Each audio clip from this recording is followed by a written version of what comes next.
Now, it's time to meet this week's Woman of the Week. And this week, it is the extremely talented cellist, singer, songwriter, producer and composer. So many things that she does. Ayanna Witter-Johnson. Her new EP is called Rise Up, and it mixes a load of different genres from reggae, R&B, dance house and classical even. And it really is trailblazing. I really do believe that it's nothing like I've ever heard before. I'll be playing 2 tracks from it in a little while. Now, Ayanna is so talented, with a MOBO nomination to her name, and she's even played at the Royal Albert Hall. So where did this love and talent for music all begin?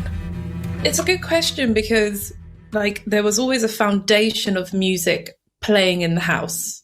So if it wasn't the radio or my parents' vinyl collection or me just singing to whatever was out in the charts at the time, I was learning piano through primary school. So I was either practicing a classical piece or for my grade exams.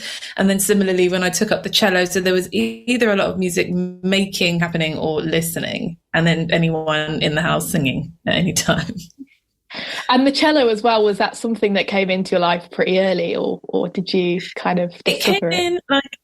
The start of secondary school, I first saw a cello kind of played for me up close and personal in year 6. The art teacher played cello, and I think I don't know why she brought it in, but she did. And I was in the front row of the classroom, and that was the first time I'd experienced a kind of live cello performance.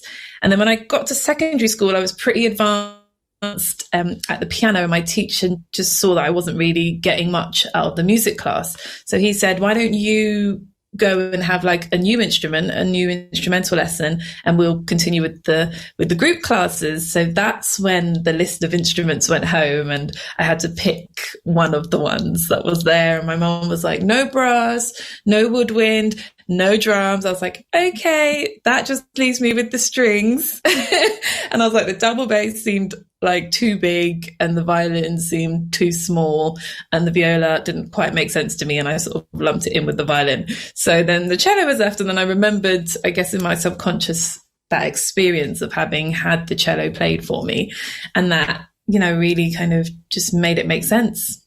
So your music taste now, I'm interested in what you're listening to, what inspires you at the moment, just generally what's on your playlist that you can't get enough of. Oh, loads of things.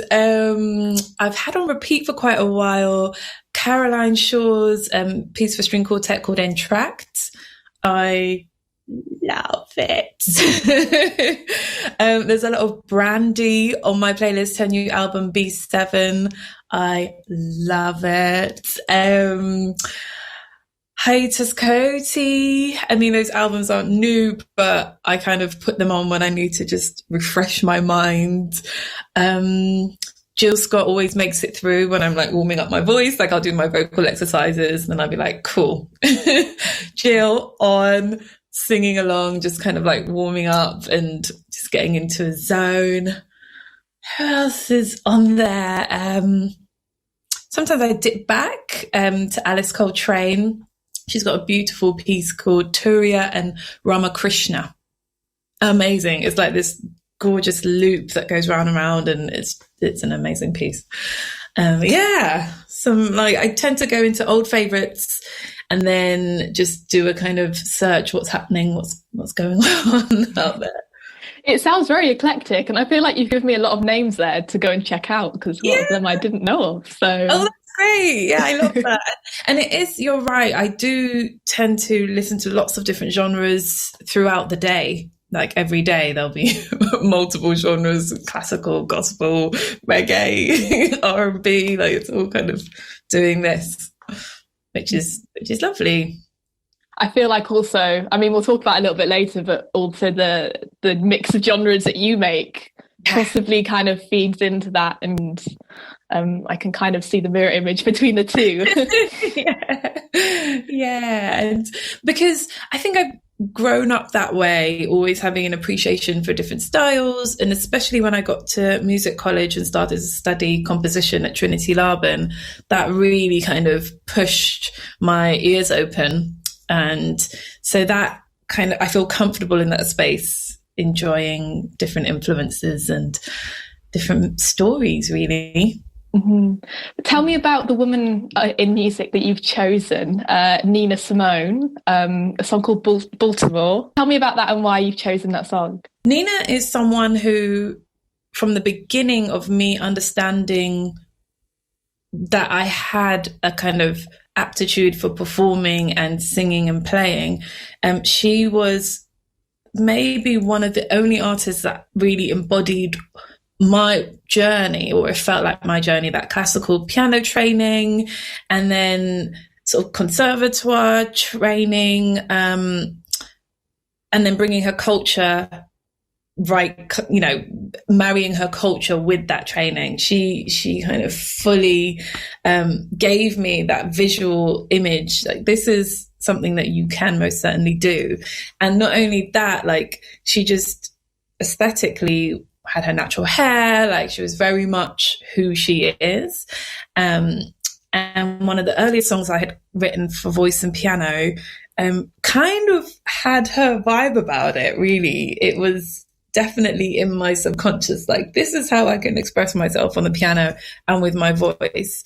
And then just growing older and learning a lot more and reading her biography and her autobiography and just seeing all of the sort of hurdles she had to cross and go through just to kind of put a stake in the ground and say, this is who I am, I'm not changing. And I feel like I've had to do similar things in my journey. So she's someone that I kind of hold very close to my heart. And Baltimore, also like Mississippi Goddamn, like she really sings about places and people and times and just gives you a real portrait of what's happening. And I appreciate that about her. And I think that like at any time, any Nina Simone song is relevant to some aspect of your life.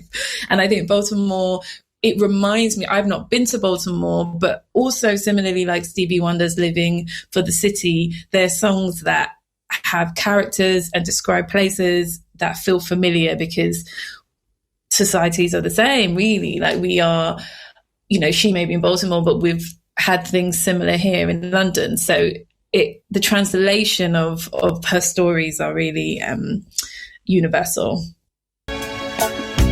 That's Baltimore by Nina Simone. And she's someone who has inspired this week's Woman of the Week, Ayanna Witter-Johnson. Now, Ayanna is exceptionally talented cellist, and she is the first person I've seen who plays the cello and sings at the same time. It's just incredible. You need to go check out the videos of her performing online. It's so cool. I highly recommend. So I really wanted to know where this whole playing the cello and singing at the same time thing came from.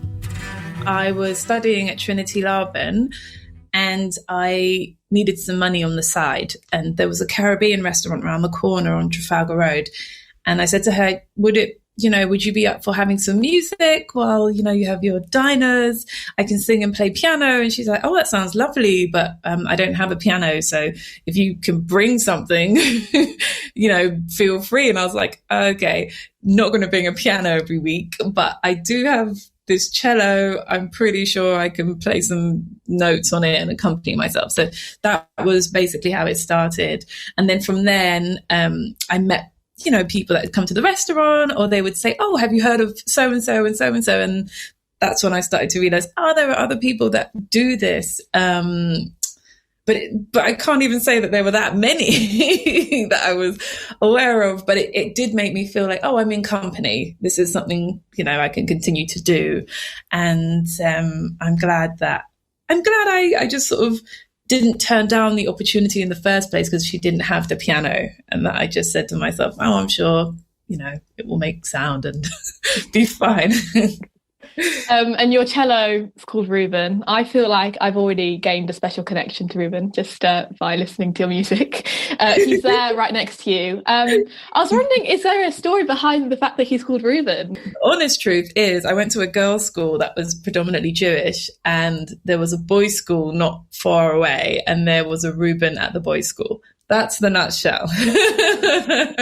But now, kind of looking into the name, I've learned that like Reuben is the first of the 12 tribes, and Reuben's sort of like my first cello, and so I'm like, oh, okay, maybe he asked to be called Reuben, and it's stuck, and I love that. And Reuben very much appears on your EP, Rise Up. So can you give me an overview of the themes that you're writing about on this EP?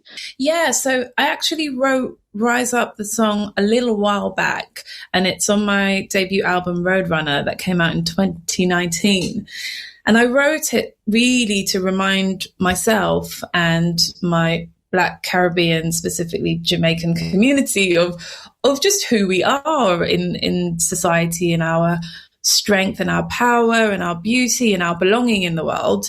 And I wanted to sort of celebrate my heritage. So I started out with like a dancehall bass line on the cello and kind of built the song around that. So I had this song there. And given the year that we had last year with the murder of George Floyd specifically, I realized it was actually time to kind of give the song a bit of a push and just to get that message back out. So I had the song and thought, let me pair it with something that's also going to kind of expand on and celebrate my Jamaican heritage. And Declaration of Rights, the second track on the EP, is a cover of a song by the Abyssinians, who are an amazing roots reggae Jamaican group from the 70s. And I did the song in a live show with Cleveland Watkins, who's this British soul UK legend vocalist, for his birthday party, his 60th birthday party. And he said, oh, I'm having a concert at Queen Elizabeth Hall celebrating the Great Jamaican Songbook. I was like, wow, the Great Jamaican Songbook, that sounds amazing. So he was like, do you want to do this song together? And I listened to it and I could hear these male harmonies and male vocals. I was like, I don't know if I can do this song. He's like, work it out, see how you feel. And I came up with a totally different version, like my own interpretation of the song. And it really worked. And my manager said, oh, what a shame that you guys only did it that one time, on the live show. So we recorded it during lockdown and made a video for both the songs over the summer, and then paired those two with like my own remix of Rise Up. So Rise Up Rhythm, which is like just Jamaican for an instrumental. So it's a kind of instrumental vibe that like a few poets have kind of jumped on. Yeah, I'm actually going to play a Declaration of Rights first. I feel like you've already talked to me about Declaration of Rights and what it kind of empowers and everything. But actually, I think I would quite like you to introduce a song. Please enjoy version of Declaration of Rights by the Abyssinians featuring Cleveland Watkins. That's Declaration of Rights featuring Cleveland Watkins. That is off Ayanna Witter-Johnson's new EP, Rise Up. And Ayanna Witter-Johnson is this week's Woman of the Week. In the next 3 minutes, I'll be playing the title track from that EP. But first, I wanted to ask her about her really unique sound. She often mixes quite a lot of genres together to just make a whole cocktail of a beautiful sound of her own.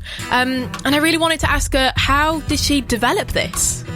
It definitely an evolution over time. And in many ways, it does come more naturally, because I think maybe in the earlier days, perhaps I thought, oh, you need this kind of sound in order to sort of be legitimized. But the older I'm growing, the more I realize what you really need is to be yourself, and those elements that are you and that make you and that have informed you, if you allow those to kind of shine and have room, it will sound unique because you are you and it will feel comfortable and natural to express yourself in that way. So I also take my lead from the song. I allow the song to tell me what it wants to feel like and sound like and groove like. So it's a mix of what does the story say and then what feels like me.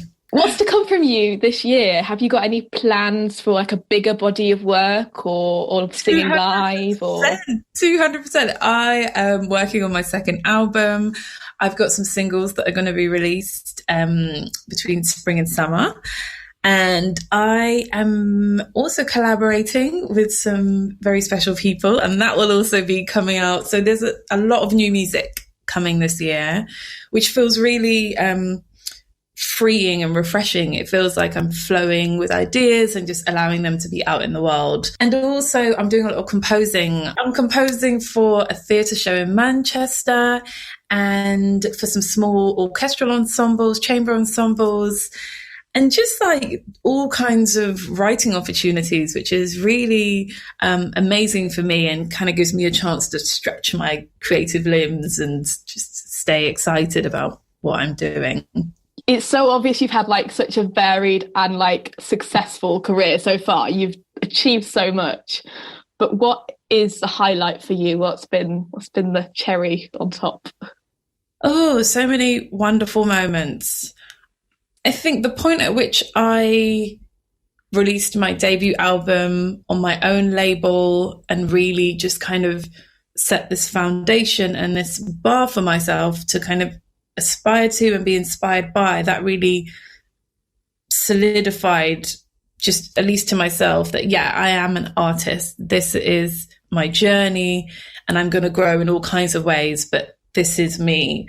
And that felt like such an incredible achievement because it was a long time in the making and so many parts were moving and it all did make it together. And even to hold like a vinyl in my hands was just incredible, you know, like, wow, from start to finish, I have produced this and I love it and people are enjoying it. And that's what it's about, creating something that people resonate with. And they don't have to resonate with every track, but there's something on there that kind of is touching people. And I'm grateful for that. So I know we talked about it a little bit already, but can you just kind of briefly summarize Rise Up and what's it about before I play it? Rise Up is about being proud of who you are, where you come from, what you have to share in this world, and just having the strength to live the life that you really want to live. And can you, in true radio style, to finish us off, introduce Rise Up for the airwaves for Gorgeous FM? Please enjoy Rise Up featuring Akala. That's Rise Up by Ayanna Witter-Johnson, taken from her EP of the same name. And that EP is out now on all platforms wherever you get your music from. You can follow Ayanna on her socials. It is Ayanna WJ on Twitter and Instagram. She's also on Facebook, and you spell her name A-Y-N... I'll start that again. AYANNA. And a big thank you for her time. I could have spoken to her all day. It was absolutely wonderful. So talented and passionate about what she does. And if you know someone who I should be speaking to next week for Woman of the Week, get in touch. Let me know.